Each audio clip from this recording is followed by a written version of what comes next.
Olá, prezados alunos do curso de Técnico em Mecânica, disciplina de Manutenção Mecânica 2. Vamos dando continuidade à nossa parte de pré-requisitos iniciais aqui de Introdução à Mecânica dos Fluidos, né? Ou, como queiram chamar, o embasamento de hidráulica. Só para a gente se situar, na aula passada vimos um pouquinho de propriedades básicas do fluido, né? Massa específica, peso específico, viscosidade, entre algumas outras propriedades importantes. E hoje vamos entrar um pouquinho mais nessa parte introdutória, né, de mecânica dos fluidos, falando um pouquinho do conceito de pressão e das suas aplicações tanto na estática quanto na dinâmica dos fluidos, que é o que interessa para a gente na parte de bombas centrífugas, que é onde a gente vai chegar um pouquinho à frente no nosso módulo, ok? Então, pessoal, se a gente pudesse associar um conceito de pressão, e aqui eu puxo um pouquinho a base de vocês aí do ensino médio, que vocês estão vendo, digamos, de forma paralela à parte técnica do curso, pressão pode ser definido de uma forma simples como uma força atuando numa área, ok?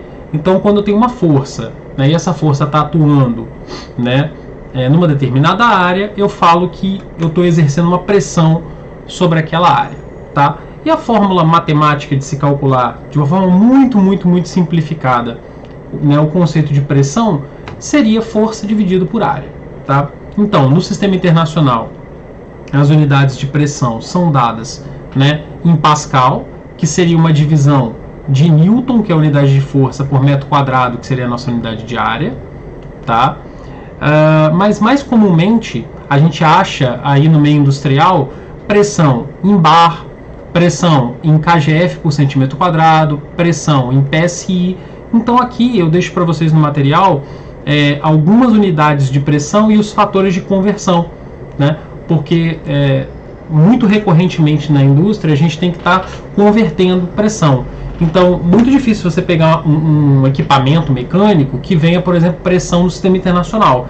Normalmente aquela pressão vai vir especificada em kgf, ou em bar, ou em PSI, e aí você vai ter que ser capaz de converter essas unidades de pressão para poder, primeiro, interpretar a especificação do equipamento e depois saber, né, se as suas condições operacionais estão adequadas para o uso daquele equipamento ou não, ok? Então, vamos a algumas revisõezinhas, né?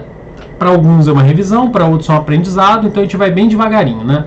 Primeiro, né, a lei ou princípio de Pascal. A lei ou princípio de Pascal, ela fala o seguinte, que a pressão aplicada sobre um fluido contido no recipiente fechado, ela vai agir igualmente em todas as direções, né, perpendiculares à parede, né? Então, quer dizer, vai haver uma transmissão dessa pressão ao longo de uma linha fechada ou de um recipiente fechado, e ela agindo sempre perpendicular às paredes.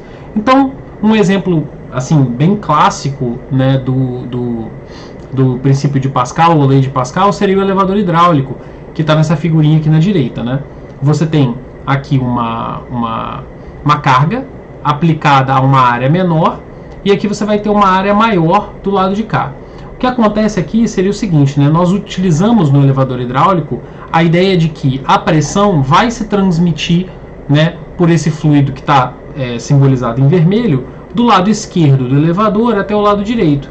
Então, utilizando uma área aqui maior para uma mesma pressão, você vai acabar tendo uma força amplificada do outro lado do elevador. Então, a ideia do elevador hidráulico, né, utilizando o princípio de Pascal, é fazer uma amplificação da força utilizando o princípio da transmissibilidade da pressão, que é o que a lei de Pascal indiretamente nos diz, e utilizando a geometria, ou seja, aumentando a área do outro lado do elevador. Então a gente consegue amplificar a força hidráulica, né, a força de pressão do outro lado do elevador.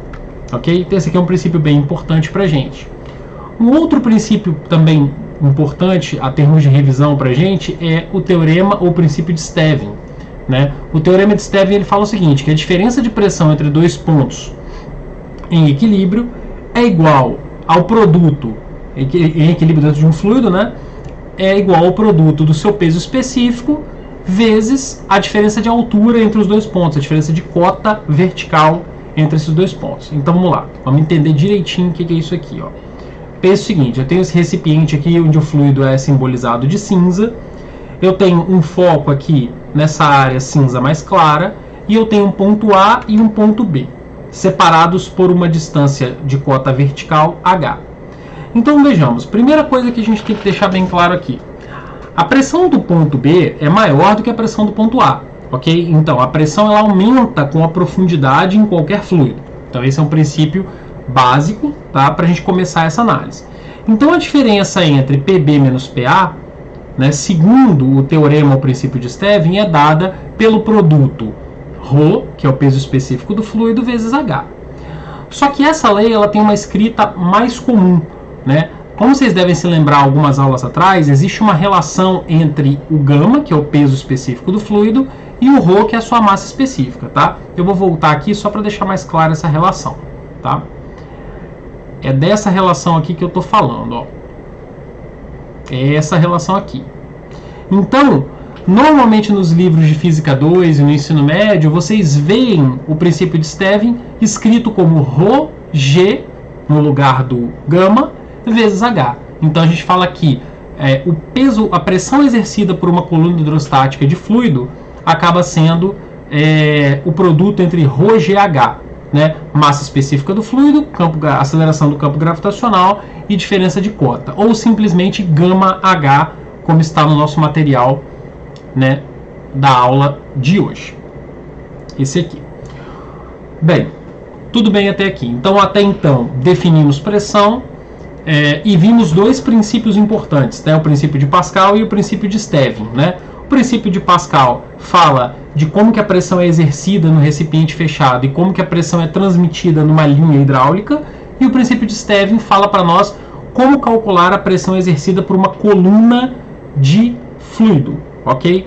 Normalmente chamada de coluna hidrostática, apesar de nem todos os cálculos, né, executados serem de água, mas o jargão da área acaba chamando tudo de coluna hidrostática, ok? Bem, uma outra coisa interessante, né, no princípio de Stevin, né, ou no teorema de Stevin, é o seguinte, é que se no lugar de A e B, que são pontos dentro do fluido, eu escolher como análise um ponto na superfície do fluido, né, que vai estar, digamos assim, exposto à pressão atmosférica, em outro ponto A qualquer dentro do fluido, eu vou descobrir uma outra relação importante. Então esse aqui é um caso especial, né, do teorema de Stevin, onde os dois pontos escolhidos são um exatamente na superfície, na linha d'água, né, no nível do fluido, e o outro no interior do fluido. Eu vou descobrir o seguinte, que a diferença entre PA e a pressão atmosférica é dado por, né, γh, até aí nenhuma novidade, mas se eu isolar esse PA, eu vou descobrir que a pressão no fundo é igual à pressão atmosférica mais uma coluna hidrostática. E essa relação aqui, conceitualmente falando, para que vocês interpretem o conceito da relação, porque matematicamente vocês já entenderam, mas conceitualmente ela está dizendo o seguinte, que uma pressão no interior de um fluido, que a gente pode imaginar como sendo uma pressão de fundo, é igual a uma pressão atmosférica, que a gente pode imaginar como sendo uma pressão de superfície, mais uma coluna, mais a pressão exercida pela coluna, que é o nosso γh. Beleza? Então esse é um desdobramento do princípio de Stevin, né? Nada mais é do que a mesma coisa do slide original do princípio de Stevin, só que agora eu estou escolhendo um ponto, né, na superfície, né, na linha d'água, que está sujeita à pressão atmosférica, e outro ponto dentro do fluido qualquer. Ok? Bem, vamos lá. Algumas observações importantes quanto ao princípio de Stevin, que a gente costuma vacilar e errar por falta de conceito. Então, olha só, número 1. Para determinar a diferença de pressão entre dois pontos, não importa a distância entre eles, mas sim a diferença de cota. Então vamos interpretar isso aqui com vocês. O que ele quer dizer com diferença de cota? Diferença de profundidade, diferença de coordenada vertical. Então o que acontece? Por exemplo, os pontos C e D, eles são pontos que têm uma distância entre si, mas a pressão C é igual à pressão D. Por quê? Porque não há uma diferença vertical, uma diferença de profundidade, eles estão na mesma linha, numa mesma horizontal. Então o que acontece? A pressão se diferencia justamente pela cota, justamente pela coordenada vertical. Então se não há diferença de cota, não há diferença de pressão. Ok, pessoal? Vamos lá, vamos voltar aqui. Observação número 2. A pressão de 2 pontos em o mesmo nível, isto é, na mesma cota, é a mesma. Esse aqui, na verdade, só é um desdobramento da primeira. Vamos para 3. A pressão, independente do formato ou do volume da base do reservatório, ou seja, a pressão independe do volume ou da base do reservatório. O que eu quero dizer com isso? Eu quero dizer que o valor da pressão depende apenas da altura de coluna d'água, da altura hidrostática, da altura de fluido, de uma forma geral. Não importa se esse recipiente é grande, pequeno, largo, tem um formato X ou Y. Importa apenas a profundidade. Né? Dada a forma como a pressão é calculada, pelo princípio de Stevin, vocês já sabem que isso aí é verdade, matematicamente e conceitualmente. Tá bom? Então, interpretando aqui na figurinha, né, a pressão A é maior do que a pressão C, a pressão B com certeza é maior do que a pressão D, e as pressões C e D são iguais, as pressões A e B também são iguais. Ok? Bem, vamos lá. Deixa eu dar uma olhada no que tem aqui para frente. Carga de pressão. Acho que isso aqui é interessante também da gente trabalhar, tá? Bem, pessoal, então o que acontece aqui? Isso aqui, na verdade, é um desdobramento também, né? Esse conceito de carga de pressão é um desdobramento do princípio de Stevin. Então, eu vou voltar um pouquinho, rapidamente, no princípio de Stevin. Aqui está dizendo o seguinte, olha, que uma diferença de pressão é igual a um γH. Então, olha o que o cara vai fazer aqui. Ele vai pegar uma pressão qualquer, num determinado ponto, e vai dividir pelo gama. Se ele pegar essa pressão e dividir pelo peso específico do fluido, ele transforma essa pressão para uma unidade de comprimento. Ok? Se a gente fizer a análisezinha dimensional dessa equação, né, você pode fazer aqui, ó, você pode botar no lugar da pressão aqui Newton por metro quadrado, e você bota aqui Newton por metro cúbico, no lugar, Newton por metro cúbico no lugar do peso específico, você vai perceber que isso aqui sai em metro. Então, o que acontece? A carga de pressão, eu poderia dizer que conceitualmente, ela é como se fosse a pressão em um determinado ponto de um escoamento ou de um fluido parado, representada numa dimensão de comprimento. Okay? Então, eu passo a representar a pressão numa unidade de comprimento, dividindo ele pelo peso específico. Por que esse conceito aqui ele é tão importante neste momento e por que ele vai ser importante também logo mais quando nós aprendermos a equação de Bernoulli e parte de conservação de energia mecânica dentro de um fluido? Porque lá na equação de Bernoulli, que nós vamos aprender daqui a algumas aulas, este termo aqui, ele aparece dentro da equação. E aí a gente já sabe interpretar esse termo conceitualmente como sendo uma carga de pressão, tá bom? Olha, essa questão aqui de multiplicar por 10, essas unidades aqui de kgf por decímetro cúbico, isso aqui eu gostaria que vocês desconsiderassem, porque isso aqui também não é muito utilizado desta forma, não nas nossas aplicações que nós utilizaremos no curso, tá? Então eu quero que vocês guardem o conceito, tá? O que é uma carga de pressão? É uma pressão representada em dimensão de comprimento. Como é que eu faço isso? Divido pelo peso específico. Simples como assim, tá? Bem, dado isso aí, vamos fazer o seguinte, vamos analisar, num exemplozinho prático, 3 colunas de fluido com fluidos diferentes. Então vamos supor o seguinte, tá? Eu peguei uma coluna de 100 metros, tá, de fluido, eu coloquei um manômetro, que é um medidor de pressão, aqui embaixo, tá, no finalzinho da coluna, né, no fundo da coluna. A primeira coluna eu vou preencher com água, a segunda com uma solução, né, de água e sal, né, um salmoura, e a terceira com gasolina, ok? Que é um derivado de hidrocarboneto, tá? Derivado de petróleo. O que vai acontecer? Em relação à pressão, eu vou perceber o seguinte, que em relação à água, a coluna de salmoura vai marcar, né, vai indicar um valor de pressão maior lá no manômetro. A coluna de gasolina vai indicar uma pressão menor no manômetro.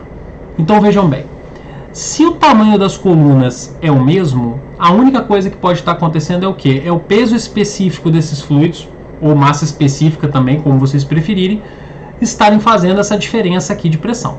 Então é justamente isso. Olha, a gente vai dizer, em termos coloquiais, que o salmoura ele é mais pesado do que a água. Vejam, esse não é um termo técnico, mais leve e mais pesado do que a água, mas na área a gente utiliza, tá bom? Então, para que você coloque no relatório técnico, você vai falar que o peso específico do salmoura é superior ao peso da coluna hidrostática, o peso de uma coluna d'água equivalente. Da gasolina é inferior. Em termos coloquiais, na área, você tem que saber quando o cara falar para você assim, olha, essa coluna aí é mais pesada do que a água, esse fluido aqui é mais leve do que a água. Ele está se referindo intuitivamente a esse conceito de peso específico, tá bom?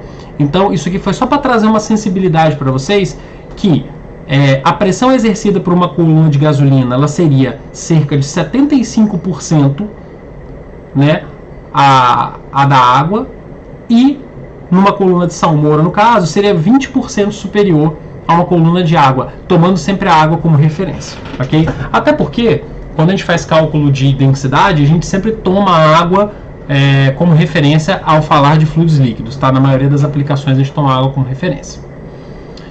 Bem, mais o que temos aqui? Então, aqui, ok, aqui. Para uma mesma pressão atuando em líquidos com pesos específicos diferentes, as colunas d'água são diferentes. Então, aqui ele fez o inverso, né? Se eu quiser gerar o mesmo valor no manômetro de fundo para todos esses caras, eu teria que botar uma coluna muito maior de gasolina, porque ela tem uma massa específica menor do que a da água, uma coluna menor do que 100 metros de salmoura para uma mesma coluna de 100 metros de água. Então, assim, esses raciocínios aqui são só para construir, né, na cabecinha de vocês a sinapse de que ora eu quero manter o tamanho, às vezes, da coluna numa aplicação, ora eu quero manter aquele determinado valor no manômetro que não pode estourar aquilo devido ao meu processo, e eu tenho que ser capaz de pensar, né, o que vai gerar aquele resultado para mim. Bem, encerrada essa parte de princípios básicos, eu vou começar agora a classificar, tá, pessoal? Classificar os tipos de pressão. Então eu tenho basicamente aqui, deixa eu dar uma olhada mais para frente, eu tenho dois tipos de pressão que são muito importantes, tá? A pressão absoluta e a pressão manométrica, tá bom? E também tem a pressão atmosférica, que na verdade é uma referência, que é a pressão do ambiente, tá? Então vou trabalhar devagarinho o que são essas pressões, tá? A pressão absoluta, tá, é uma pressão medida em relação ao vácuo, em relação ao zero absoluto, em relação ao vácuo total, ok? Então, por exemplo, deixa eu pegar uma escalazinha de pressão que aqui deve ter. Por exemplo, ó, aqui eu tenho uma marca de 100% de vácuo. Então, considerando que a pressão absoluta, deixa eu ver se só minha câmera ela vai focar de novo. Ok, focou. O que acontece? Aqui eu tenho uma linha de vácuo, como eu ia falando aqui embaixo, e se eu for medir uma pressão absoluta, que é aquele nosso primeiro tipo de pressão aqui que a gente está trabalhando, pressão absoluta, toda a pressão ela vai estar para cima dessa linha. Ou seja, por exemplo, se eu tiver uma pressão no ponto B absoluta, uma pressão no ponto A, com certeza a pressão no ponto B vai ser uma pressão positiva e a pressão no ponto A também vai ser uma pressão positiva. Daí, ao nosso material trazer essa afirmação, olha, todo valor de pressão absoluta é expresso por um valor positivo. Isso faz sentido. Então a pressão absoluta, tá? Só para deixar bem claro o conceito, é uma pressão medida em relação ao vácuo total, ok? A pressão atmosférica é uma pressão do ambiente, uma pressão, um peso exercido pela própria atmosfera aqui no nível do mar, por exemplo, tá bom? Então a pressão atmosférica, só para a gente ter na cabeça, ela tá aqui, ó, em torno, tá, de 1 kgf por centímetro quadrado. Esse 1.033 normalmente a gente aproxima para 1, dependendo da aplicação. Em milímetros de mercúrio equivale a 760 milímetros de mercúrio, tá bom? E algumas outras unidades aqui derivadas que não são tão utilizadas aqui por nós no nosso curso, tá? Já a pressão manométrica, ok? Vamos lá, vamos prestar atenção nisso aqui. Olha, já a pressão manométrica, ela é a diferença entre a pressão absoluta e a pressão atmosférica, ou seja, eu desconto da minha pressão absoluta a minha pressão atmosférica, ok? Então eu fico só com o que excede a pressão atmosférica. E aí, nesse caso, se você olhar direitinho aqui, tá? Se você olhar direitinho aqui, eu posso ter uma pressão atmosférica negativa. Por exemplo, olha, se o meu vácuo total está aqui embaixo e eu tenho uma pressão atmosférica aqui nessa linha tracejada pretinha intermediária aqui, Se eu tiver uma pressão no ponto B, essa pressão no ponto B absoluta é positiva, mas a pressão manométrica no ponto B, por exemplo, ela é negativa, porque ela vai estar abaixo da minha pressão atmosférica, tá? No exemplo contrário, agora no contrafluxo, se eu tivesse uma pressão no ponto A, ela é positiva se eu estiver falando de pressão absoluta e também seria positiva falando de manométrica. Por quê? Porque a pressão no ponto A, manométrica, seria positiva porque ela também está acima da pressão atmosférica. Ok? Então, existe pressão manométrica negativa? Existe. Só que a pressão absoluta não. A pressão absoluta é sempre positiva. Tá bom? Então, a gente tem que ficar com isso aqui na cabecinha. Tá? Então, dado isso aí, e dado que eu falei com vocês que a pressão manométrica é sempre a pressão absoluta descontando a pressão atmosférica, percebam, se você passa esse termo aqui, pressão atmosférica, subtraindo do lado de cá, é justamente o conceito que eu passei para vocês. Pressão atmosférica seria a pressão absoluta descontando, ou seja, menos a pressão atmosférica. Ou eu poderia ler o contrário. A pressão absoluta é a pressão atmosférica mais a pressão manométrica. Ok? Aqui eu queria que os senhores parassem, tá? Que os senhores parassem e observassem rapidamente uma coisinha aqui. Deixa eu voltar aqui. Deixa eu só tentar acertar essa câmera aqui.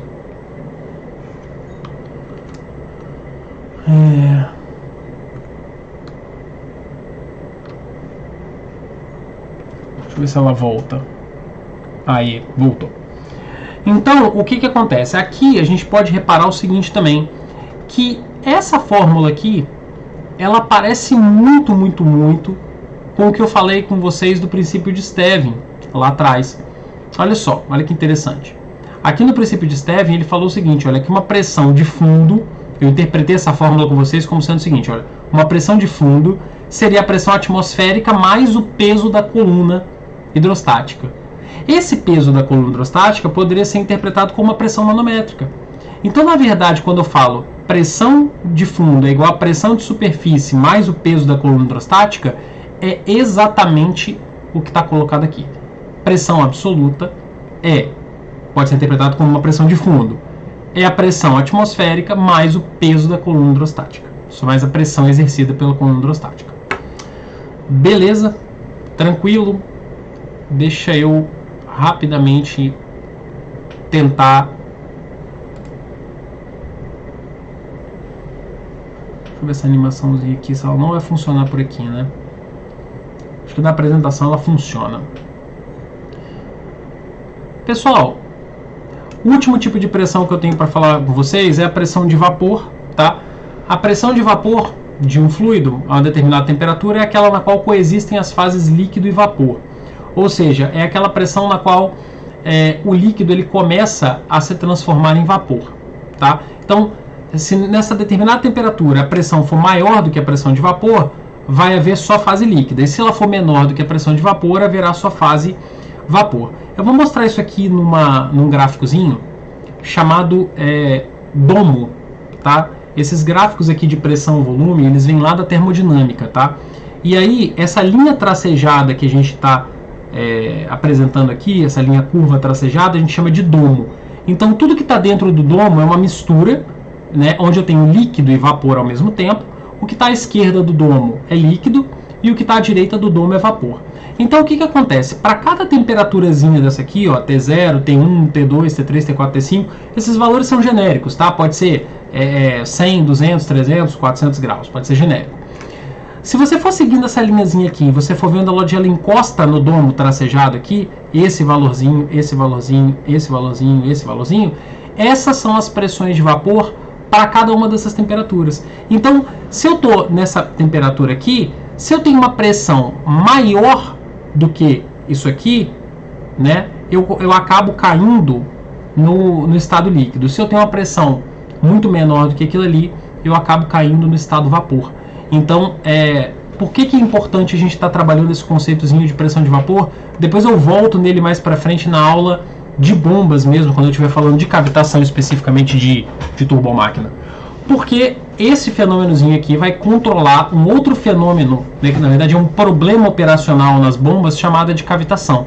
A cavitação é o seguinte, dando um exemplozinho aqui tem uma animação que no material vai ter a dinâmicazinha da figurinha funcionando, mas basicamente isso aqui é um rotor de uma bomba, tá? E aí eu tenho o fluido aqui sendo impulsionado pelo giro desse rotor e há uma formação de pequenas bolinhas de gás dentro da bomba. Então o que acontece? Uma bomba, idealmente, ela não é projetada para funcionar com fluido gasoso, só com fluido líquido. Quando acontece essa formação dessas bolinhas nessa região, essas bolinhas elas acabam, a pressão acaba descendo abaixo do valor da pressão de vapor e acabam se formando essas bolhas. E essas bolhas elas se chocam contra toda a estrutura das paredes da bomba e também contra as pás do rotor. Então isso pode causar, né, um dano estrutural ao seu equipamento, um dano estrutural à bomba, além de provocar vibração excessiva no equipamento. Então a gente vai ver esse problema da cavitação mais à frente com calma, mas quando a gente chegar lá na frente, lembrem-se de que este probleminha está ligado ao conceito de pressão de vapor. E a gente volta a falar um pouquinho melhor sobre a pressão de vapor mais para frente. Mas por enquanto, as pressões que eu quero que vocês entendam, digamos assim, de forma integral no momento são pressão absoluta, pressão atmosférica e pressão manométrica, tá? Beleza. E por hoje era apenas isso, tá? Eu só queria estar repassando esses conceitos. Então, na aula de hoje, tá? Vimos ou revimos, dependendo aí do conhecimento de vocês, o conceito de pressão, vimos o princípio de Stevin e também o princípio de Pascal, definimos tipos de pressão, né? Pressão absoluta, pressão manométrica, o que é pressão atmosférica, o que é pressão de vácuo e etc. Demos uma leve passadinha no que é uma pressão de vapor e falamos da existência aí, também bem levemente, do fenômeno de cavitação, tá? Então, pessoal, na próxima aula a gente vai continuando a fazer a nossa revisão e logo estaremos entrando na parte específica de turbomáquinas, que é a parte de bombas, para a gente poder falar um pouquinho de manutenção de bombas centrífugas lá na frente, tá? Até a aula que vem, grande abraço, até mais!